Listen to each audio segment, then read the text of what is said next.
Welcome to Luca is a Billionaire, where the only thing I invest in is your answers. In this video, I will explain how to digitally sign a PDF document using a USB token. Digital signatures offer enhanced security and authenticity for your important documents, ensuring their integrity. First, make sure your USB token is securely plugged into your computer's USB port. You'll also need to install any specific drivers or software that came with your token to ensure it's properly recognized. Now, let's prepare your document for signing.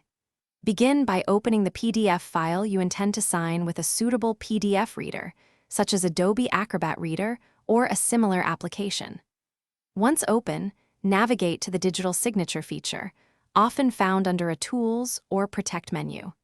You will then be prompted to draw or select the specific area on your document where your digital signature will appear. Your router's placement significantly impacts Wi-Fi signal strength, so position it centrally and away from obstructions. Regularly updating your router's firmware ensures you have the latest performance enhancements and security fixes. During large uploads, try to minimize other devices using your network to reduce congestion. Also, check for any background downloads or updates running on your PlayStation 5 that might be consuming bandwidth. After applying your signature, it's important to verify its validity. Most PDF readers will display a notification or a green checkmark indicating a valid signature. You can also check the signature properties for more details, ensuring it's authentic and hasn't been tampered with. Finally, save your document.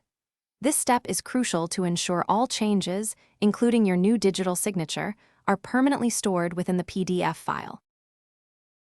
Thanks for watching and please subscribe. It's the best investment you'll ever make.